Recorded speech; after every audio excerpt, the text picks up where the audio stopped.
지난주 중국에서는 자국의 시노팜 백신에 대해 세계 최초로 접종 허가를 내렸습니다. 그런데 이때 밝혀진 수치는 충격적이었습니다. 시노팜 백신의 예방률은 겨우 70%를 웃도는 수준이었기 때문이죠. 화이자 백신의 예방률이 95%, 모더나 백신의 예방률이 94.5%인 것을 감안하면 상당히 뒤떨어지는 수치라 할 수 있습니다. 물론 아스트라제네카 백신의 예방률은 70.4%로 시노팜 백신은 이와 비슷한 수준이라 할 수 있습니다. 그런데 중요한 것은 중국이 그동안 자국의 백신이 세계 최고인 것 마냥 홍보했다는 데 있죠. 자국에서 승인을 내리지도 않은 백신을 마치 완벽한 백신인 것 마냥 세계의 개발도상국에 판매하였고 수백만 명의 인민들에게 강제로 접종하였습니다. 그리고 단 한 건의 부작용도 보고되지 않았다 호언장담하였습니다. 하지만 최근 밝혀진 바에 따르면 이것 역시 새빨간 거짓말로 들통났습니다. 중국의 백신 전문가인 타오리나는 시노팜 백신의 부작용에 대해 폭로하였습니다. 미각 상실, 고혈압, 요실금, 접종 부위 통증, 두통, 시력 감퇴 등 온갖 부작용이 보고되고 있다는 것이죠. 심지어 이것은 시노팜 백신의 사용 설명서에도 적혀 있다 합니다. 그런데 중국 공산당에서는 이 설명서를 해외에 판매하는 백신에는 동봉하지 말라는 황당한 지시를 했다 합니다. 때문에 양심의 가책을 느낀 타오리나는 외국인들이 인류의 200년 백신 역사 중 가장 위험한 백신을 섣불리 맞지 않게 하기 위해 동영상을 촬영하여 인터넷에 업로드한 것입니다. 중국의 만행은 이것에서 그치지 않습니다. 12일 오전에는 세계 각지 언론에서 코로나19는 사실 중국 우한 기원이 아닐 수도 있다 라는 기사가 동시다발적으로 보도되었습니다. 2019년 12월 중국 우한에서 최초 감염 사례가 보고되기 한 달 전인 2019년 11월 이탈리아에서 코로나 환자가 발생했다는 것인데요. 25세의 밀라노 출신 여성이 팔에 붉은 발진이 생기는 특이 피부 질환으로 현지 병원에서 조직 검사를 받은 바가 있었는데 그때 당시에는 이것의 병명이나 발병인자에 대해 확인하지 못했었다고 합니다. 그리고 1년이 조금 넘게 지난 최근 밀라노대 연구팀이 이 조직을 재분석하였는데 이 피부 질환이 코로나19에 의해 유래되었다는 실험 결과가 나온 것이죠. 더군다나 이 여성이 2020년 6월 받은 코로나19 혈청 검사에서는 그녀가 이미 코로나19 항체를 갖고 있는 것으로 파악됐다 하는데요. 이 모든 사실을 종합해보면 중국 우한보다 이탈리아 밀라노에서 코로나19가 발원했다는 결론이 나옵니다. 중국의 입장에서는 하루라도 빨리 이 소식이 전 세계에 퍼져 그동안 쌓였던 오해를 풀고 싶을 것입니다. 하지만 막상 이 소식을 들은 세계 각국에서는 이걸 누가 속냐며 믿을 수 없다는 반응만 보일 뿐입니다. 무엇보다도 이탈리아는 유럽 내에서도 가장 심각한 수준으로 중국 자본에 잠식된 국가이기 때문입니다. 게다가 각종 유출 문서에 따르면 중국에서는 2019년 12월보다 더 앞선 시기에 코로나19가 발원된 것으로 의심되는 정황도 나옵니다. 그럼에도 불구하고 중국은 여론을 흐리기 위해 이탈리아를 끌어들여 자국의 이미지를 개선하고자 하는 것이죠. 세계인들이 이런 의심을 하는 것은 괜한 게 아닙니다. 불과 며칠 전 영국의 썬데이 타임즈에 올라온 기사입니다. 중국 정부가 영국의 유명 유튜버에게 거액을 주고 중국에 대한 프로파간다 영상을 제작할 것을 의뢰했습니다. 신장 위구르 지역에 위치한 수용소를 칭찬하고 홍콩 시위대는 서구 세력에 의해 세뇌당했다는 황당한 발언을 하는 영상이었는데 미국의 최우방국인 영국에도 이렇게 대놓고 마술을 뻗치는 중국입니다. 하물며 중국에게 잠식당한 것이나 마찬가지인 이탈리아에서는 알고 보니 코로나19는 여태까지 죽지 않고 살아있던 무솔리니가 미국을 패망시키기 위해 만든 바이러스라는 소문이 나와도 전혀 이상하지 않은 것이죠. 2021년에 접어들며 중국은 미국과의 2차전을 준비하고 있습니다. 지난 9일 중국 정부가 상무부령으로 발표한 외국 법률 조치의 부당한 역외 적용 저지 방법에서는 미국에 대한 중국의 도전의식이 노골적으로 깔려 있습니다. 오랫동안 어떤 국가가 일방주의를 밀어붙이며 다른 나라 기업과 개인이 관련 국가 경제무역 활동을 마음대로 하지 못하도록 협박하고 있다. 세계의 국가들이 연합하여 미국에 대항하자는 메시지입니다. 그리고 그동안 미국의 반중 정책에 호응하여 중국의 적대적인 태도를 지니던 글로벌 기업들을 향한 경고성 메시지이기도 한데요. 중국과 미국 중 어느 한편에 확실하게 설 것을 강요하는 것입니다. 만약 미국을 선택하게 된다면 뼈저리게 후회할 만큼 피해 보복을 가하겠다 하고 있죠. 사실 그동안 미국이 먼저 중국에 대해 갖은 보복 조치를 가하고 있었기 때문에 이념과 사상을 떠나 오직 힘의 논리에서만 보면 이런 일이 벌어지는 것은 정해진 수순이었다 할 수 있습니다. 얼마 전 마틴 울프 영국 파이낸셜 타임즈 수석 경제 논설위원 역시 코로나19 팬데믹 사태는 그동안 경고했던 서구 중심주의 세계 질서와 리더십을 되돌아보는 계기가 되었다 라며 지금 세계는 힘의 균형이 어긋나며 한치 앞을 볼 수 없는 혼돈에 빠지고 있다 우려했습니다.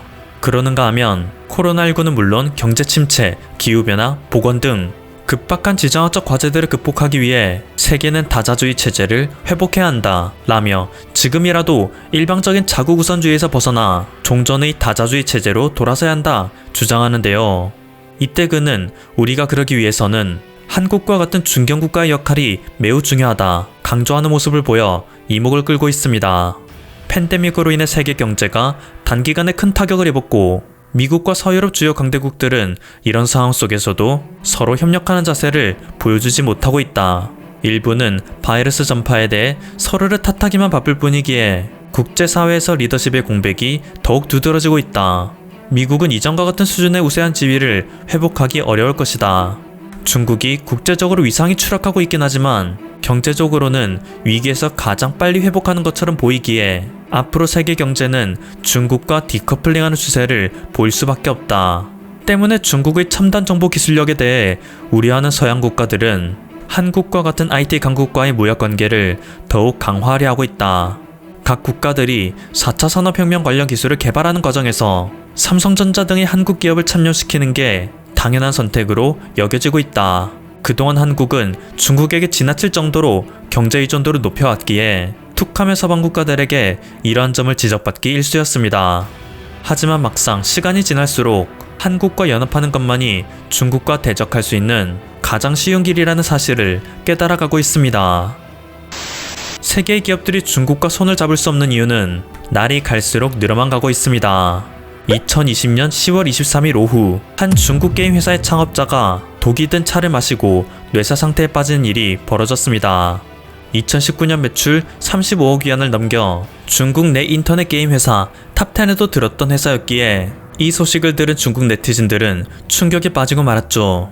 그리고 당국의 수사 결과 사건의 범인은 같은 회사의 고위 간부였던 것으로 밝혀졌습니다. 하지만 이 수사의 미심적인 점은 한두 가지가 아니었습니다.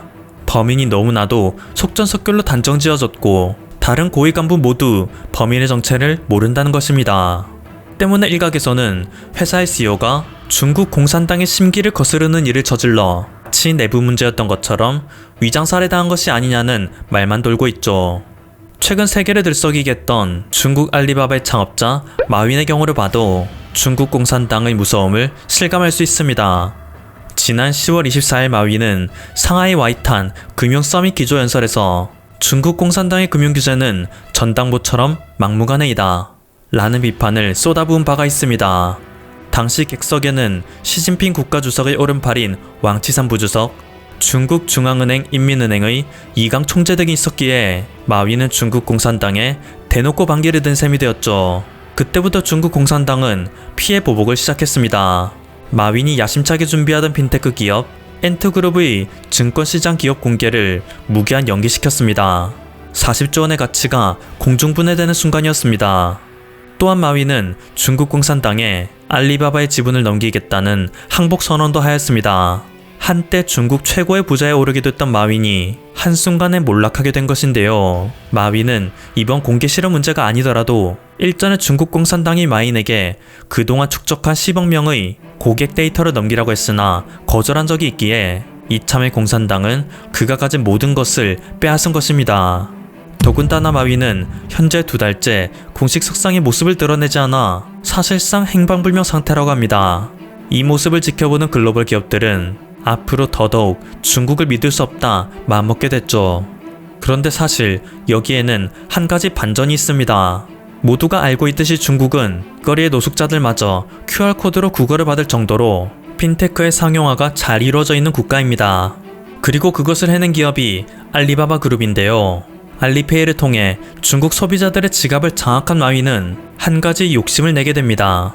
인프라는 이미 다 구축되어 있으니 알리바바가 독자적인 은행을 만들면 더 많은 돈을 벌 수 있겠다는 생각이 든 것이죠. 그때부터 엔트그룹의 대출 사업이 시작되었습니다. 우선 고객 A가 엔트그룹에게 1만 위안의 돈을 빌립니다. 그러면 엔트그룹은 일정 기간 뒤 이 고객에게 1만 위안과 이자를 돌려받을 수 있는 채권을 가진 것이겠죠. 그런데 이것에서 끝나지 않습니다. 엔트그룹은 이 채권을 기초자산으로 한 자산유동화증권 ABS를 발행하여 이를 일반은행에 판매합니다. 그러면 은행에서는 이것에 대한 대가로 채권 가치의 90%에 해당하는 9,000위안을 엔트그룹에 넘겨줍니다. 그리고 엔트그룹은 또다시 이 9,000위안을 고객에게 빌려줍니다.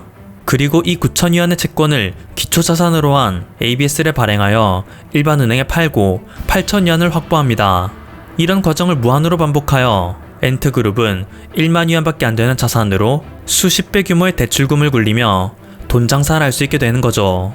2000년대 말 전 세계를 금융위기에 몰아넣었던 리먼 사태의 원인과 똑같은 수법인 것입니다. 그리고 중국 당국에서는 이것에 대해 규제를 한 것이었는데 마윈은 이에 반발하며 중국의 금융정책은 전당포 수준이다 라고 비꼰 것이죠. 즉 돈 욕심에 눈이 멀었던 마윈이나 그에게 인체의 신비를 알려준 공산당이나 독인객인이라는 것인데요. 이 사실을 알게 된 국내의 네티즌들은 다음과 같이 말했습니다. 아쉽다. 그냥 마윈 때문에 중국의 경제가 붕괴됐으면 좋았을 텐데.